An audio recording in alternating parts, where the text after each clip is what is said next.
Hello మామ, welcome to and my fans 00. ఈరోజు మనం మన ఛానల్లో black clover episode number 4 explain చేసుకుందాం.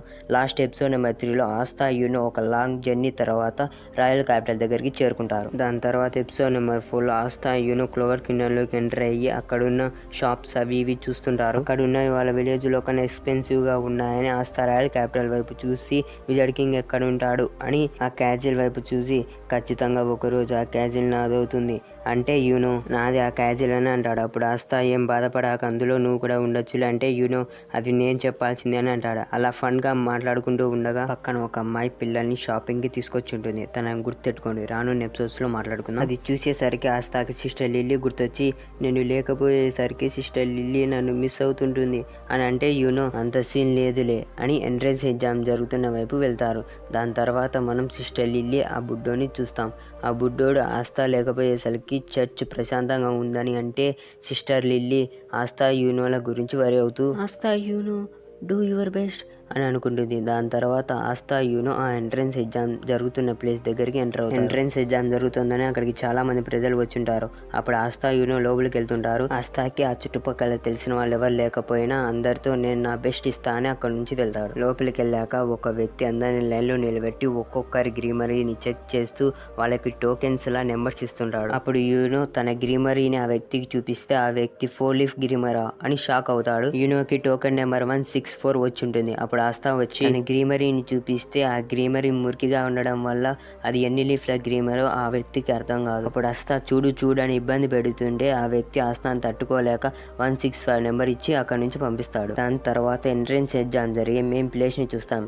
ఎంట్రన్స్ ఎగ్జామ్ కి చాలా మంది వచ్చింటారు. వాళ్ళందరి మీద అక్కడ ఉన్న బర్డ్స్ వాళ్ళతో ఇబ్బంది పెడుతుంటాయి. ఆ బర్డ్స్ నేమ్ యాంటీ బర్డ్స్. వాటి గురించి చెప్పాలంటే అవి ఒకరి మ్యాజిక్ వీక్ గా ఉందంటే వాళ్ళ మీద వాళ్తుంటాయి. ఫర్ ఎగ్జాంపుల్ యూనో అన్నాడు. యూనో గ్రీమరీ 4 లీఫ్ అంటే యూనో స్ట్రాంగ్ అని అర్థం. అదే 2 లీఫ్ అలాగే 3 లీఫ్ గ్రీమరీ ఉన్న వాళ్ళు తనకంటే కాస్త వీక్ అని అర్థం. అందుకే వాళ్ళ మీద ఇవ్వాలి. అప్పుడు ఎక్కడికి ఆస్థా వస్తాడు. ఆస్థాని చూస్తే ఆస్థా వెనుక చాలా బర్డ్స్ పడుతుంటాయి. మీరు అడగొచ్చు, ఆస్థాకి 5 లీఫ్ గ్రీమరీ వచ్చింది కదా మామ, ఆస్థా వెనుక ఎందుకని బర్డ్స్ పడుతున్నాయని. నేను ఇందాకే చెప్పా కదా, అవి వాలడానికి కారణం గ్రీమరీ కాదు, మ్యాజిక్ ఎవరి దగ్గర తక్కువ అంటే వాళ్ళ మీదే వాళ్తారు. అందుకే ఆస్థాకి అసలు మ్యాజిక్ పవరే లేదు కనుక ఆస్థా వెనుక ఎక్కువ బర్డ్స్ పడుతున్నాయి. అప్పుడు ఆస్థా వాడి శర తట్టుకోలేక అటు ఇటు పరిగెడుతూ ఒక వ్యక్తిని గుద్దేస్తాడు. ఆస్థా ఆ వ్యక్తికి సారీ చెప్పినా కూడా ఆ వ్యక్తి నేను చంపుతా అని కోపంగా చూస్తాడు.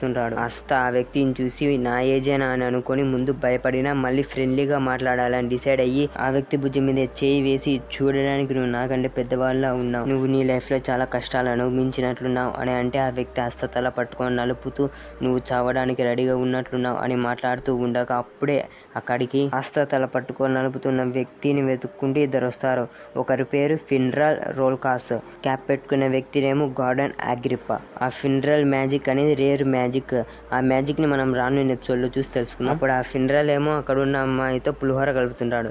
మనోడి గురించి చెప్పాలంటే ఒక ప్లే బాయ్ లాంటి. ఫిన్రల్ తో పాటు వచ్చిన అగ్రిప్పా తన మ్యాజిక్ ఏమో ఇంకాంటేషన్. ఆ అగ్రిప్పా గాడు చూడడానికి స్కేరీగా ఉంటాడు. అప్పుడే తెలుస్తుంది ఆస్థా తల పట్టుకొని నొక్కుతున్న వ్యక్తే వాళ్ళ కెప్టెన్ అని. తన నేమ్ యామిసుకీరో. తనకి ఇంకో నేమ్ ఉంది, లార్డ్ ఆఫ్ డిస్ట్రక్షన్. వాళ్ళ స్క్వాడ్ నేమ్ బ్లాక్ బుల్. ఇలా స్క్వాడ్ కెప్టెన్ కి ఆ లార్డ్ ఆఫ్ డిస్ట్రక్షన్ అన్న నేమ్ రావడానికి కారణం వీళ్ళు ఏ మిషన్ లోకి వెళ్ళినా ఆ మిషన్ లో ఖచ్చితంగా డిస్ట్రక్షన్ చేయడం వీళ్ళకి అలవాటు. అప్పుడే పక్కన చూస్తే మన ప్లే బాయ్ అక్కడ ఉన్న అమ్మాయిలందరికీ బిస్కెట్లు వేస్తుంటారు. అప్పుడే అక్కడ ఉన్న వాళ్ళంతా ఆ స్క్వాడ్ లో మాత్రం జాయిన్ కాకూడదని కోరుకుంటుంటారు.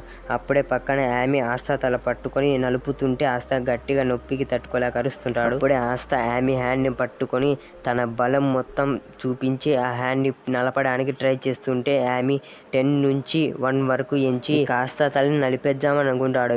ఆస్థా పని అయిపోయిందేమో అని అనుకుంటుండగానే ఆస్థాని సేవ్ చేయడానికి అన్నట్లుగా ఎంట్రన్స్ ఎగ్జామ్ స్టార్ట్ కావడం కోసం క్రాకర్స్ అయితే పిలుస్తారు. ఇంకా ఎంట్రన్స్ ఎగ్జామ్ స్టార్ట్ అయిందని యామి అక్కడ నుంచి ఆస్థాను వదిలి వెళ్తూ బ్రతికిపోయా పోరా అని ఒక స్మాల్ వార్నింగ్ ఇచ్చి అక్కడ నుంచి వెళ్ళిపోతాడు.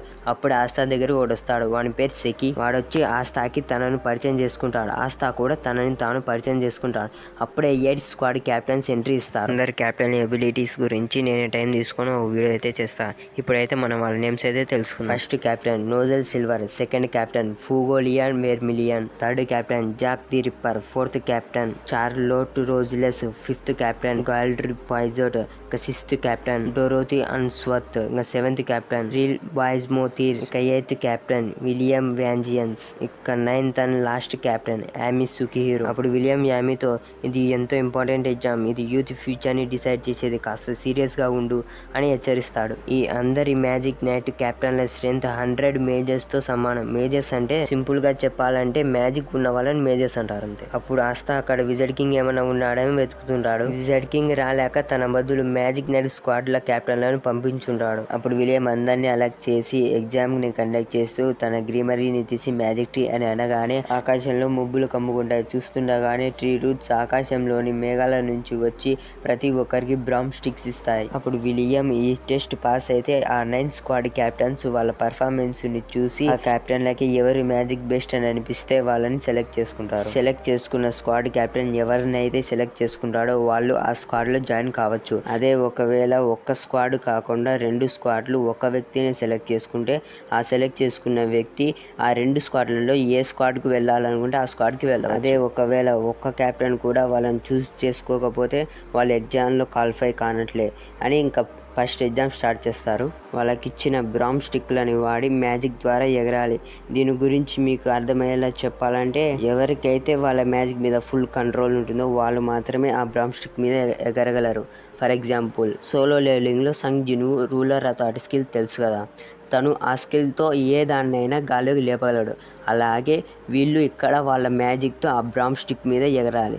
అంటే బ్రామ్ స్టిక్ని వాళ్ళ మ్యాజిక్తో పైకి లేపుతూ ఎగరాలి. నీకు అర్థమైందని అనుకుంటున్నా.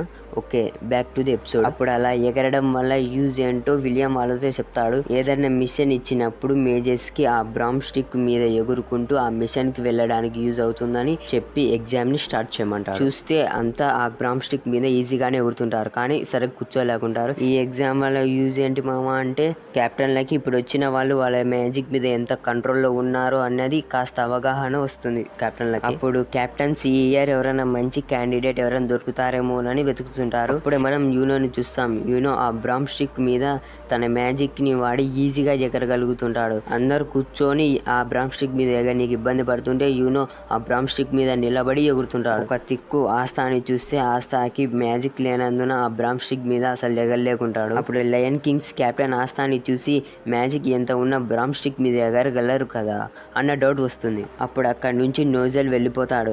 అప్పుడు ఆస్తా ఎగరడానికి ట్రై చేస్తుంటే సెకీ వచ్చి ఎలా ఎగరాలో ఎక్స్ప్లెయిన్ చేస్తాడు. అంటే ఎలా ఎక్స్ప్లెయిన్ చేశాడంటే, ఇప్పుడు మీరు కూర్చోండారు, లే అంటే లేస్తారా, లేరు కదా, అలానే ఎక్స్ప్లెయిన్ చేస్తుంటాడు. అప్పుడు ఆస్తా ఆ సెకీ గాంతో నువ్వెంతో మంచివాడివి అని వాడు చెప్పినట్టు ట్రై చేస్తే ఏమాత్రం వర్క్ కాదు. అప్పుడే మనం పక్కన బ్రామ్ స్టిక్ పట్టుకొని ఉన్న ఒక అమ్మాయిని చూస్తాం. ఆ అమ్మాయి దగ్గరికి కెప్టెన్ నోజెల్ వచ్చి, ఏం చేస్తున్నావు అని, నేను చెప్పాను రాయల్టీస్ ఈ ఎగ్జామ్లోకి రాకూడదని, ఆల్రెడీ నువ్వు ఏ స్క్వాడ్లో జాయిన్ కావాలి అన్న నీ డెస్టినీ డిసైడ్ అయ్యింది అని, ఇక ఎటువంటి అన్నెసెసరీ యాక్షన్ తీసుకోవద్దని అంటాడు. అప్పుడే తెలుస్తుంది ఆ అమ్మాయి నోజెల్ సిస్టర్ అని. ఇక నోజెల్ అక్కడి నుంచి వెళ్ళిపోతూ ఆ అమ్మాయిని కూడా వెళ్ళిపోమంటాడు. ఇక ఆ ఎగ్జామ్ తర్వాత మ్యాజిక్ ఎబిలిటీ, అలాగే magic ability control exam, creation magic exam, development magic exam అని ఇవన్నీ కండక్ట్ చేస్తుంటారు. ఇప్పటి వరకు జరిగిన ప్రతి ఎగ్జామ్ మ్యాజిక్ కి సంబంధించి గనక ఆస్తా బ్యాడ్ గా పర్ఫామ్ చేస్తుంటాడు. అలా లాస్ట్ ఎగ్జామ్ స్టార్ట్ అవుతుంది. ఈ ఎగ్జామ్ నేమ్ కంబ్యాక్ డే. ఈ ఎగ్జామ్ లో వాళ్ళు వాళ్ళ పార్ట్నర్ ని సెలెక్ట్ చేసుకొని ఒకరితో ఒకరు ఫైట్ చేయాల్సి ఉంటుంది. ఫైట్ అనేది మ్యాజిక్ నైట్ల ఫస్ట్ డ్యూటీ అని వాళ్ళ సత్తా చూపించుకోమని రూల్స్ చెప్తారు. ఇద్దరు ఫైట్ చేసుకునేటప్పుడు వాళ్ళిద్దరిలో ఒకరు ఫైట్ గెలవగానే లేదా వాళ్ళల్లో ఒకరు ఫైట్ చేయలేక ఓటమి ఒప్పుకోగానే ఈ ఫైట్ ముగుస్తుందని వాళ్ళందరినీ వాళ్ళ సత్తా నిరూపించుకోమని అంటారు. అప్పుడంతా వాళ్ళ పార్ట్నర్స్ ని వెతుకుతుంటారు. అప్పుడు ఆస్తా తనతో ఎవరు ఫైట్ చేస్తారు, ఎవరు స్ట్రాంగ్ గా ఉన్నారు అని వెతుకుతుంటాడు. అప్పుడే ఆస్తా దగ్గరికి సెకీ వచ్చి తనతో ఫైట్ చేయమంటాడు. అప్పుడు ఆస్తా, షెకీ నువ్వు ఎంతో గొప్పవాడివి, నువ్వు నాలాంటి లూజర్తో ఫైట్ చేయాలనుకుంటున్నావా అని అంటాడు. దాని తర్వాత ఫస్ట్ ఫైట్ చేసే వాళ్ళని ముందుకు రమ్మంటారు. అప్పుడు ఆస్తా సెకీ ముందు వెళ్తారు. అప్పుడు ఆస్తా అక్కడికి వెళ్ళాక సెకీ గాంతో, మనం మన గోల్స్ని రీచ్ కావాలి, సో ఇద్దరం న్యాయంగా ఫైట్ చేద్దాం అని అంటే ఇప్పుడు ఆ షెకీ గాని ట్రూ పర్సనాలిటీ బయటపడుతుంది.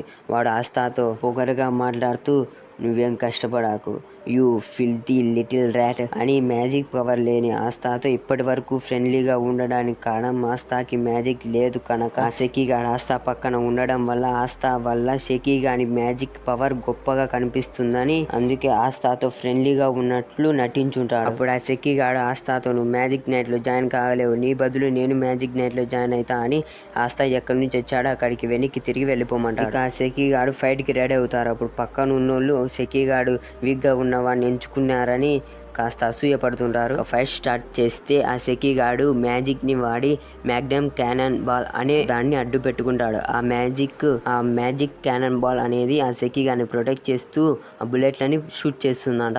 అప్పుడు ఆస్తాతో పొగరుగా మాట్లాడుతుంటాడు. అప్పుడు ఆస్తా తన స్క్వాడ్ తీసి ఒక్కసారిగా ఊర మాస్ ఎలివేషన్తో ఒకే ఒక్క అటాక్తో ఆ షకీగాని పొగరు మొత్తం అంచేస్తాడు. దానివల్ల ఆస్తా మీద ఉన్న ఒపీనియన్ మొత్తం అందరిలో చేంజ్ అవుతుంది. అప్పుడు ఆస్తా నేను మ్యాజిక్ నైట్లో జాయిన్ కాలేనా, పర్వాలేదు, నేను ట్రైన్ అయ్యి ఇక్కడికి వచ్చింది విజార్డ్ కింగ్ కావడానికి అని అంటాడు. ఓకే మామ, ఇక ఇక్కడితో ఎపిసోడ్ నెంబర్ 4 అండ్ ఇక నెక్స్ట్ ఎపిసోడ్లో ఆస్తా మ్యాజిక్ నైట్లో జాయిన్ కాగలిగాడా, యూనోకి ఎవరు అపోనెంట్గా వచ్చారు, ఆస్తా యూనో ఏ మ్యాజిక్ నైట్ స్క్వాడ్లో జాయిన్ కాగలిగారు అన్నది నెక్స్ట్ ఎపిసోడ్లలో చూసి తెలుసుకుందాం. ఓకే మామ, వెళ్తూ అందరికీ ఒక స్మాల్ క్వశ్చన్. ఎంట్రన్స్ ఎగ్జామ్లో ఆస్తా ఎంట్రీ ఇవ్వగానే ఎన్ని బర్డ్స్ ఆస్తా తల మీద కూర్చొని ఉన్నాయో కామెంట్ చేయండి.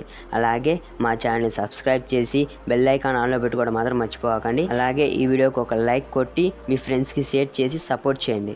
ఇక ఉంటా మరి, నెక్స్ట్ ఎపిసోడ్లో మళ్ళీ కలుసుకుందాం. Bye and take care. Thanks for watching.